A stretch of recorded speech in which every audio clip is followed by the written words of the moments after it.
प्रश्न आहे, खरेदी 1500 व विक्री 2100 असेल तर शेकडा नफा किती? तर नफा काढण्यासाठी आपल्याला नफा बरोबर विक्री वजा खरेदी. तर विक्री आहे माझी 2100, खरेदी आहे 1500, म्हणजेच नफा झाला 600 रुपये.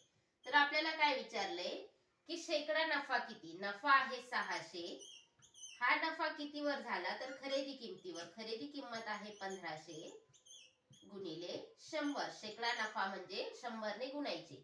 हे 2 झिरो कट, हे 2 झिरो कट. 15 एक 15, 15 चौक 60 आणि हा झिरो जसाच तसा म्हणजे 40. म्हणजे 40% शेकडा नफा झाला. एक वस्तू 1650 रुपयास विकल्याने 150 रुपये नफा झाला तर शेकडा नफा किती? तर नफा आपल्याला सांगितलाय 150 रुपये व ती विकली कितीला? 1650. आपल्याला विक्री किंमत माहितीये 1650, परंतु आपल्याला शेकडा नफा काढण्यासाठी खरेदी किंमत माहिती पाहिजे. तर खरेदी किंमत बरोबर विक्री किंमत वजा नफा. तर आपली विक्री आहे 1650, नफा आहे 150, म्हणजेच खरेदी किंमत झाली 1500. तर आपल्याला शेकडा नफा काढायचा आहे. नफा किती आहे? 150.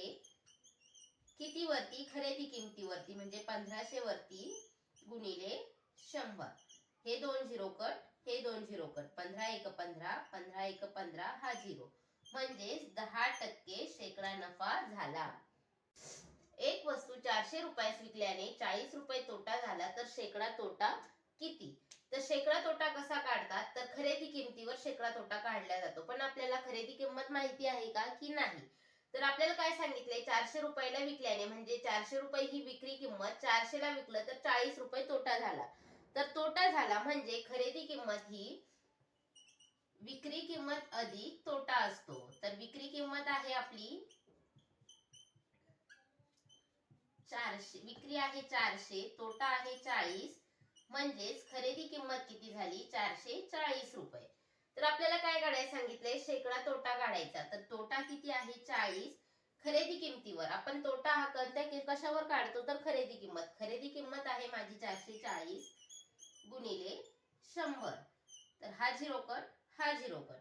4 एक 4 झिरो म्हणजे 4 10 40, 4 एक 4, 4 एक 4 म्हणजे काय उरलं?